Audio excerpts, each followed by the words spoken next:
सङ्कटाको team हडलमा फल commit गरेका छन् सेट पिस रह्यो क्विक रह्यो विशाल गरिरहेको छ पोजिसनमा विशाल पुनः एकपटक विशाल तामाङ सबिन मगर स्किल त देखायो उनले त्यसपछि शटलाई पनि फर्स्ट टाइम नै ब्लक गर्न सफल प्लानिङ बोइज रहन सक्छौँ यो स्क्विजिङ पास हेर्न सक्छौँ फेरि पनि अहिले पनि बल रिटेन्सन रेसियो विशाल तामाङ राम्रो फुटवर्क ड्रिबल पास गरेका थिए राम्रो थ्रु बल विवेकको आएर खेलिरहेका छन् आफ्नो स्किल सो गरिरहेका छन् एउटा ड्रिम बोकेर एउटा टार्गेट सो ल्याउन सक्यौँ भने अझै व्यापक हुनेछ फुटबलको लोकप्रियता अझै बढ्नेछ र यो पनि हामी सबैको एउटा चाहना रहेको छ आगामी दिनमा होस् त्यो एउटा इन्सपिरेसन होस् वुमेन्स टिमको यो सक्सेस रेफरेन्स पनि दिइरहेको छु कि धेरै जसो ट्यालेन्टहरू मैले सी डिभिजन लिगदेखि नै देखेको थिएँ यहाँ पनि विशाल हेर्न सक्छौँ उनी पनि ए डिभिजन बक्स धेरै पछि यसरी फुटबलमा ब्याक हुनु पाउँदा खुसी लाग्यो यहाँ सबिन सान्त्वना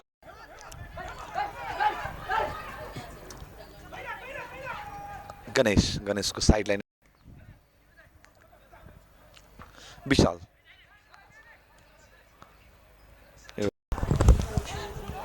ब्रेस रेजिस्टर गरिसकेका छन् आफ्नो टिमको लागि साथबाट यो यति कम्प्याक्ट छ कि यो स्टेडियम र यदि कमेन्ट्री गर्नको लागि त भन्नुहोस् I feel this is one of the best stadium touch रह्यो विशाल तामाङ रेस्की राउन्ड अफ प्ले आफ्नै भएको थियो पोजिसन पनि रिग्रुपमा देखिएको थियो भने कि सर्ट पनि रेजिस्टर गरेको थियो सङ्कटाले त्यसपछि टिमले खेलाडीहरूले र सरप्राइजिङ युनाइटेडका टिमले खेलाडीहरूले र उधरी केही समय अगाडि मात्र मैदान प्रवेश गरेका थिए उनले फाउल गर्न पुगेका थिए सर्ट फ्री किक रहेको थियो टिम ब्रेस रेजिस्टर गरिसकेका छन् आफ्नो टिमको लागि तर ब्याक टु ब्याक विशाल विवेकको लागि if I am not wrong यो पहिलो खेल नै रहेको छ प्लानिङ बोइज युनाइटेडको कलर्समा maybe I could have miss tactically दुवै साइड ब्यालेन्स्ड अप्रोच त एकदमै लथर सिक्यो र हल्का गोल स्कोरहरू मैदान प्रवेश गरिसकेका छन् बबिन बोहरा प्लानिङ बोइजको र यी खेलाडी अत्यन्तै प्रभावशाली रहेका छन् यसपटक पनि त्यो पोजिसन जुन रियाक्सन मेरो रहेको थियो I felt like papa KB should have scored प्रतापको राम्रो that's the battle we want to see यङ्स्टर्सहरू के नै शानदार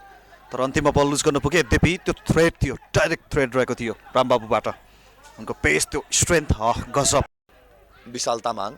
गणेश फर्स्ट टच लिएका श्यामु मुर्मुको कल रहेको थियो स्लाइटली न्यारो एङ्गल रह्यो वाइडर पोजिसनबाट श्यामु मुर्मुले त्यो बललाई कल अप गरेका थिए फर्स्ट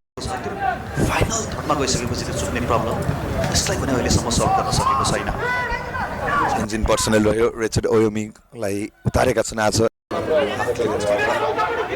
रामबाबु शाह रहेका थिए